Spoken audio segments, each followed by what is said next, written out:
Hello students, good morning to all of you. I am Tanvir Yadav sir, physics faculty. Dear students, in our previous lecture, we discussed about electric potential difference, scalar quantity and vector quantity. Today, we discuss about numerical based on electric potential and most important topic, Ohm's law. So let us start our today lecture with a numerical on electric potential. So प्यारे बच्चों, listen carefully and write numerical. How much energy is given? How much energy is given to each coulomb? To each coulomb. Each coulomb of charge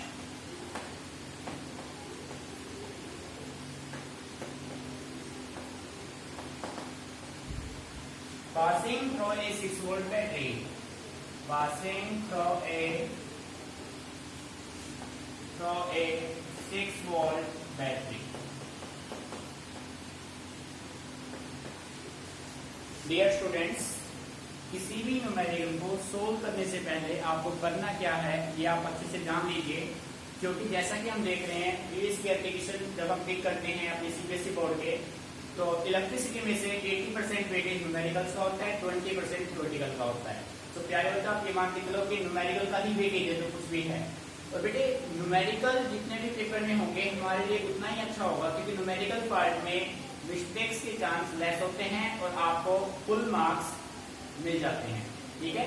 सो प्यारे बच्चों, किसी भी numerical को हमें रटना नहीं है, उस न्यूमेरिकल को हमें कंसेप्ट के अकॉर्डिंग लेके चलना है, जिससे इजीली हम उसको टैकल कर पाएंगे। तो प्यारे बच्चों, किसी भी न्यूमेरिकल को सोल्व करने से पहले आप सबसे पहले आप उस न्यूमेरिकल को अच्छे से रीड कीजिए। उसके बाद उस न्यूमेरिकल में जो भी डाटा आपको गिवन है ना, आप उस डाटा को गिवन कीजिए। ठीक है। डाटा अगर आपके पास होगा, आप डाटा को पहले आइडेंटिफाई कर लेंगे, तो न्यूमेरिकल को सोल्व करना आपके लिए काफी इजी हो जाएगा। ठीक है। सो अपने न्यूमेरिकल को रीडिंग करते हैं, गिवन डाटा को यूज करते हैं। सॉल्यूशन। तो बेटे आपने न्यूमेरिकल को रीडिंग स्टार्ट किया।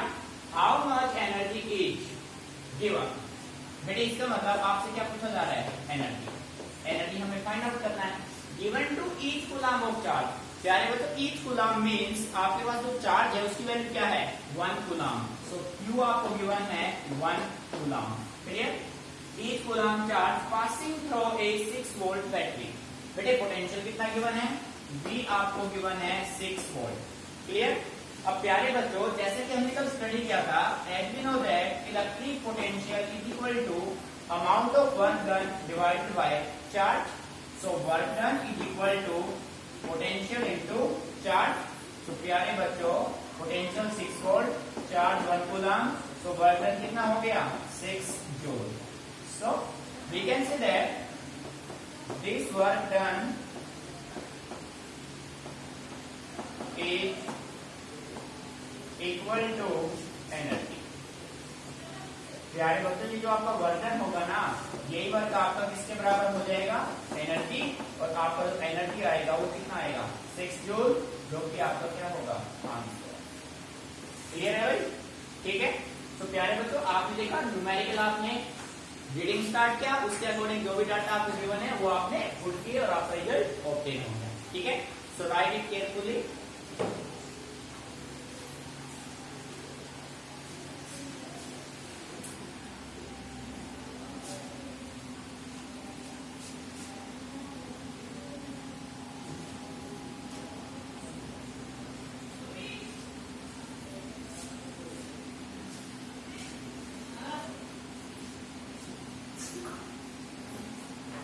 तो स्टूडेंट्स रख कर देते हैं इसको, कॉपी हो गया होगा।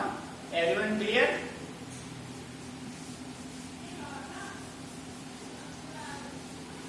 Right down next numerical. Dear students, listen carefully. How much work is done. Second numerical आपका, how much work is done in moving a charge of in moving in moving a charge of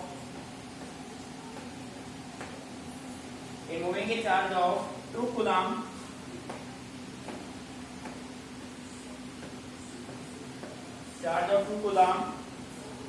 from a point at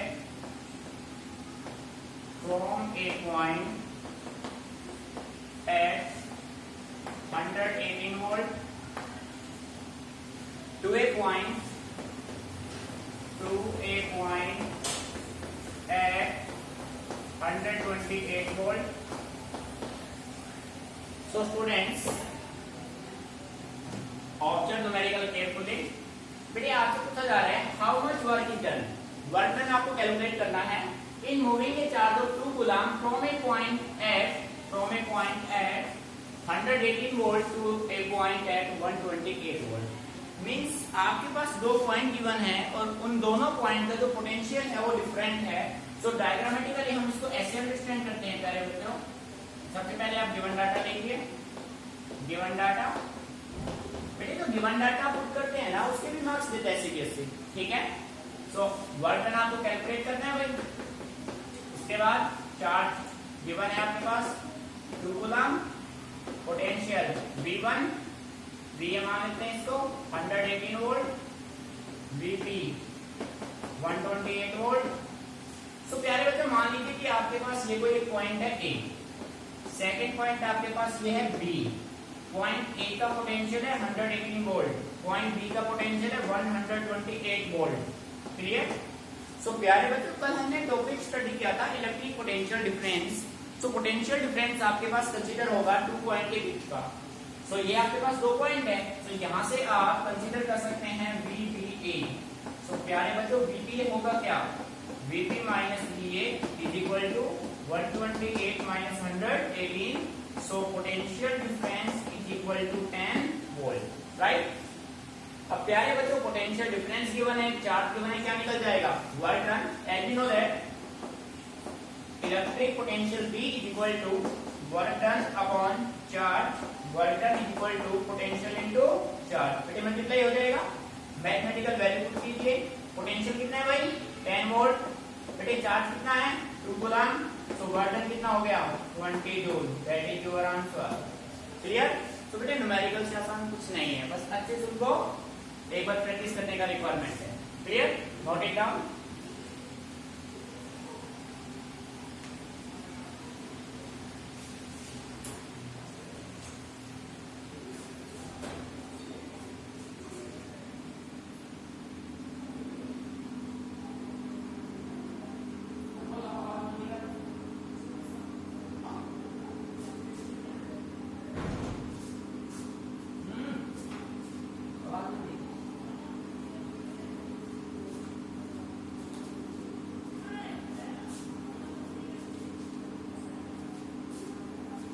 प्यारे बच्चों copy हो गया होगा अब तक. ठीक है. इसी वजह से कोई problem student? Anyone have any problem? No. Very good. प्यारे बच्चों अब हम स्टार्ट कर रहे हैं most important topic of this unit. और प्यारे बच्चों जो टॉपिक आप करेंगे सिमिलर आपको पढ़ने को मिलेगा 12th में. ठीक है. सो आपका टॉपिक काफी इंपोर्टेंट है, इसलिए कंप्लीट फोकस बोर्ड पे पेन सभी का बंद रहे. बोर्ड पे फोकस ना करके फोकस इस पे करना है बोर्ड पे. ठीक है. प्यारे बच्चों अपना नेक्स्ट टॉपिक है ohm's law. ohm's law देखो बेटे ohm's law क्या है? एक साइंटिस्ट थे जॉर्ज साइमन ओम. जॉर्ज साइमन ओम ने 1828 में एक एक्सपेरिमेंट परफॉर्म किया पोटेंशियल और करंट को सोल्व करने के लिए. ठीक है. पोटेंशियल और करंट का जो रिलेशन उन्होंने बनाया उसी को नाम दिया गया ohm's law. ठीक है. अब देखो जॉर्ज साइमन ओम ने क्या कहा, उन्होंने एक्सपेरिमेंटल डेमोन्स्ट्रेशन उनका किया था. ठीक है. देखो जॉर्ज साइमन ओम ने एक्सपेरिमेंट का परफॉर्म किया भाई. जॉर्ज साइमन ओम का परफॉर्म किया 1828 में. ठीक है. अब ओम्स क्या कहता है आप केवल समझिए. प्यारे बच्चों देखो मैं आपसे पहले कह चुका हूं हमें कुछ भी लर्न नहीं करना है और ना ही हमें याद रहता है. क्योंकि फिजिक्स में याद करने का कोई रिक्वायरमेंट आपको नहीं है, आपको चीजों को प्रैक्टिकली समझना है, ठीक है। तो प्यारे बच्चों आप मान लीजिए कि आपके पास ये कोई कंडक्टर है, ये कोई कंडक्टिंग वायर है, मान लिया भाई, ये आपने मान लिया कि आपके पास ये कोई कंडक्टिंग वायर है, और प्यारे बच्चों इस कंडक्टिंग वायर को आपने कनेक्ट किया एक बैटरी से, जिससे कनेक्ट किया भाई बैटरी से। ये बैटरी का सिंबल होता है आपका, ये देखो, ये आपने कनेक्ट, ठीक है बेटे। बैटरी का ये पॉजिटिव टर्मिनल और बैटरी का ये हो गया आपका नेगेटिव टर्मिनल, ये आपके हो गया टू सेल बैटरी, देखिए, यानी यहां से आपने कितना पोटेंशियल लिया इसको, ठीक है बेटे। जैसे ही आप इस कंडक्टर में फ्री इलेक्ट्रॉन, ये जो इलेक्ट्रॉन है वो मूवमेंट किसकी तरफ करेंगे भाई, पॉजिटिव एंड की तरफ, ठीक है। ये सभी इलेक्ट्रॉन किसकी तरफ मूव कर रहे हैं, पॉजिटिव एंड की तरफ, पॉजिटिव टर्मिनल ये नेगेटिव। जैसे ही आपने इस कंडक्टर को बैटरी से कनेक्ट किया तो प्यारे बच्चों इसमें क्या फ्लो करेगा, करंट, यहां से करंट एंटर करेगा, यहां से करंट लीव करेगा, ऐसा ही कुछ होगा ना, ठीक है। अब जॉर्ज साइमन ओम क्या कहता है, ध्यान से सुनिए, the potential drop across the portion of a wire, the potential drop across the portion of a wire, this is a conducting wire,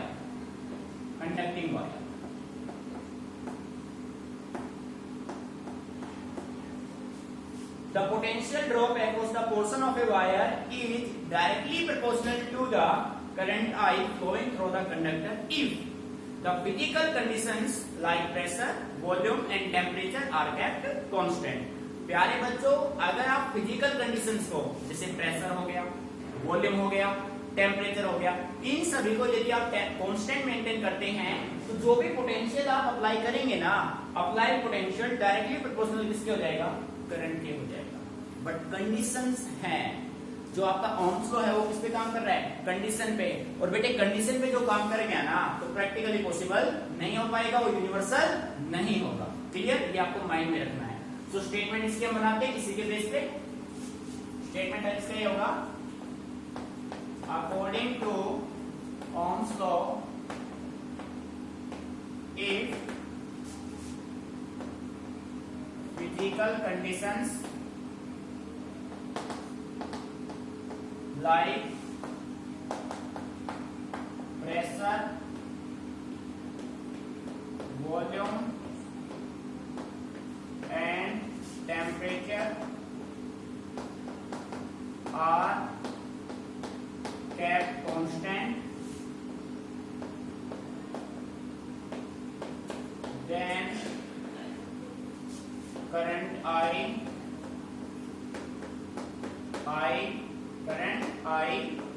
through the conductor is directly proportional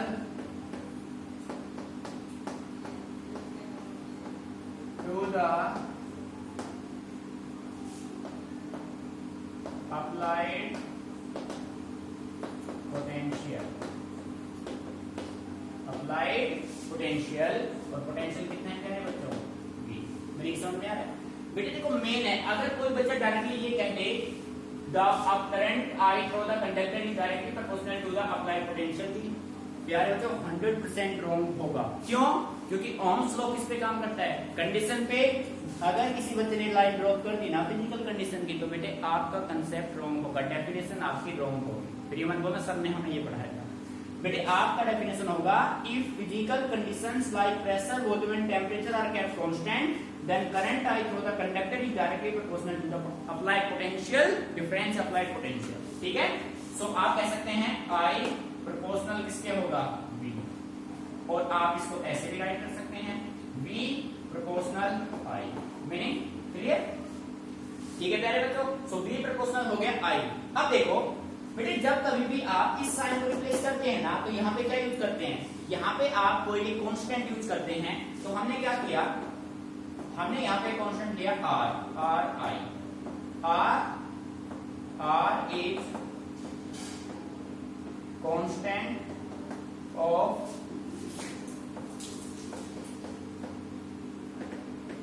proportionality and is called resistance सो प्यारे बच्चों ये आपका बन गया main relation जो कि आप further use करेंगे न्यूमेरिकल्स में भी V equal to R I R is the constant of proportionality and is called resistance ठीक है प्यारे बच्चों अब देखो भाई सोचने वाली बात हमारे पास ये आती है प्यारे बच्चों डायग्रामेटिकली पहले डायग्राम बनाएंगे फिर स्टेटमेंट उसके बाद यहाँ पर ठीक है अब देखिए बेटे यहाँ पे क्वेश्चन आपके पास ये बनता है कि हमने जो रेजिस्टेंस है वो आपने यहाँ पे यूज क्यों नहीं किया ठीक है बेटे आप यहाँ पे भी साइन को रिप्लेस करके आर यूज कर सकते थे पर हमने ऐसा क्यों नहीं किया तो प्यारे बच्चों जब तक किसी सर्किट में पोटेंशियल अप्लाई नहीं होगा क्या करंट फ्लो करेगा नहीं करेगा यानी सबसे पहले सर्किट में क्या आता है पोटेंशियल दोगे ही तो उससे क्या फ्लो होगा करंट सो प्यारे बच्चों मान लीजिए आपके पास ये कोई एक वायर है ठीक है जैसे इस वायर को आपने बैटरी से कनेक्ट किया इसमें क्या फ्लो करेगा करंट जैसे करंट फ्लो करेगा ये वायर हॉट होगा हॉट होने से इस वायर में क्या आ जाएगा इस वायर में कुछ रेजिस्टेंस आ जाएगा रेजिस्टेंस मींस होता है ऑब्स्ट्रक्शन अपोजिशन अब ये करंट को इस रेजिस्टेंस को बनाने वाला कौन है ये करंट ही है वही अब ये करंट आगे जाना चाहता है बट ये रेजिस्टेंस इसका क्या करेगा oppose it means the resistance is related with current not potential so प्यारे बच्चों यहाँ पे अगर किसी बच्चे ने आर यूज किया ना तो डेफिनेटली रॉन्ग होगा उसका रिलेशन कंसीडर होगा ही नहीं ठीक है सो हमेशा याद रखिए रेजिस्टेंस का जो रिलेशन होगा वो किसके साथ होगा करंट के साथ ना कि वोल्टेज के साथ मीनिंग क्लियर ठीक है अब प्यारे बच्चों अच्छी चीज को नोट कीजिए कोई प्रॉब्लम है उसी टाइम आप डिस्कस कीजिए ठीक है नोट इट डाउन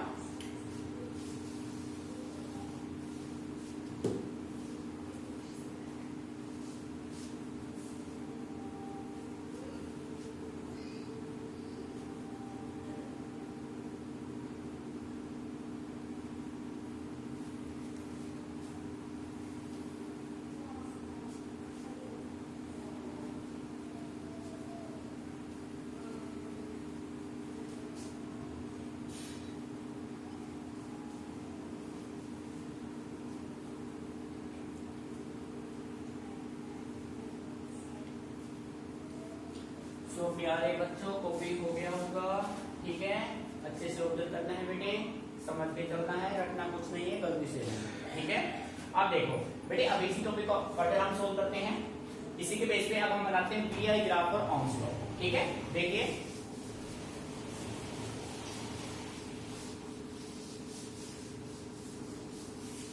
बेटे यहाँ पे आपने हेडिंग बनाया pi graph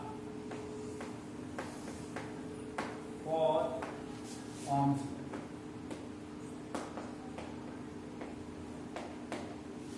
we I graph किसका भाई वी और आई का बेटे वी प्रोपोर्शनल अगर आई है इट मींस जो ग्राफ बनेगा वो कैसा बनेगा स्ट्रेट लाइन ग्राफ बनेगा ठीक है सो आप कह सकते हैं V I graph for Ohm's law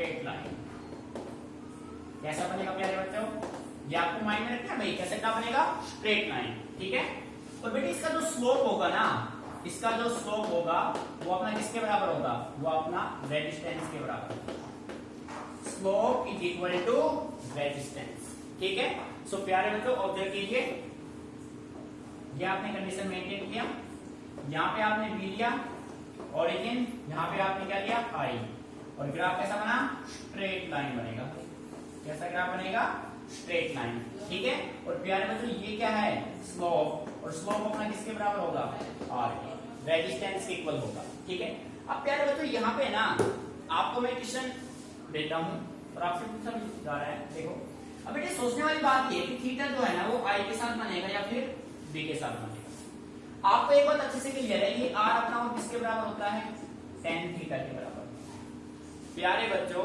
हमेशा माइंड में रखिए अब थीटा कहाँ बनेगा अब देखो आप लोगों को अगर मैं डायरेक्ट यहाँ बना के दे देता हूँ तो आप लोग रटाफिकेट करेंगे और मैं ऐसा बिल्कुल नहीं चाहता कि आप चीजों को रटे हम चाहते हैं कि आप चीजों को अच्छे से समझे तो प्यारे बच्चों मान लीजिए आपने थीटा आई के साथ क्रिएट कर दिया, ठीक है, इसके साथ बना दिया आई के साथ। अब चेक करते हैं कि भाई ये थीटा राइट है या फिर रॉन्ग है। सो प्यारे बच्चों ये हो गया बेस, जिसके साथ थीटा बनेगा वो हो गया बेस। ये क्या हो गया, थीटा के सामने वाला क्या हो गया, परपेंडिकुलर, ठीक है बेटे। ये बेस ये परपेंडिकुलर, स्लोप होता है किसके बराबर, tan थीटा। सो आप कह सकते हैं फ्रॉम फिगर tan थीटा बेटे क्या होता है, tan थीटा होता है परपेंडिकुलर अपॉन बेस। तो प्यारे बच्चों थीटा यहाँ है तो परपेंडिकुलर कौन होगा, v, और बेस आपका क्या होगा, i, यही होगा ना। और tan थीटा अपना किसके बराबर है, r। सो r किसके बराबर हो गया, v upon i। So v किसके बराबर हो गया, i r। क्या प्यारे बच्चों ये रिजल्ट आपका सही है या गलत है, ये रिजल्ट आपका 100% राइट है। इट मींस थीटा किसके साथ बनेगा, i के साथ बनेगा। आपको रटना नहीं है, आप इस रिलेशन से फाइंड आउट कर सकते हैं कि आपका थीटा कहां लोकेट होगा, ठीक है, आई के साथ होगा या फिर v के साथ। क्लियर, इसको अच्छे से नोट कीजिए, फिर इसी पे कुछ न्यूमेरिकल सोल्व करते हैं, ठीक है।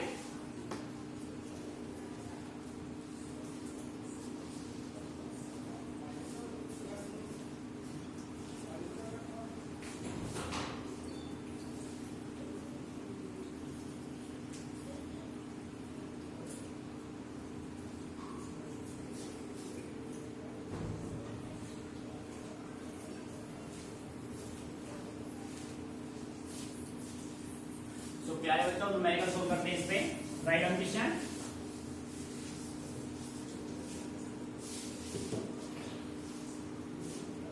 बेटे क्वेश्चन आपको ये दिया है, विच हैज स्मॉल रेजिस्टेंस ए और बी। देखो बेटे ये आपके पास एक ग्राफ है, यहां पे b है, यहां पे i है, ये a के लिए हो गया, ये b है। ये क्वेश्चन आपको गिवन है। अब इस क्वेश्चन के बेस पे आपको जो है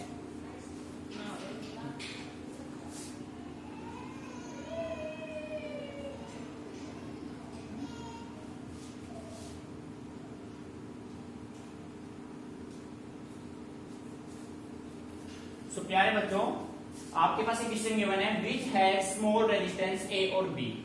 और बेटे इसी के बेस पे देखो ये क्वेश्चन आपको गिवन है, इसके बेस पे आपको बताना है कि ए और बी में से किसका रेजिस्टेंस हाई है किसका लो है।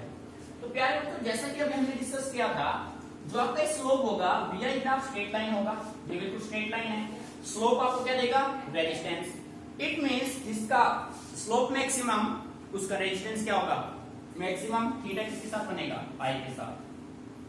सो ये मान लीजिए ये आपका बना थीटा 1 और ये बना आपका थीटा 2। सो प्यारे बच्चों फिगर से अच्छे से क्लियर है, फ्रॉम फिगर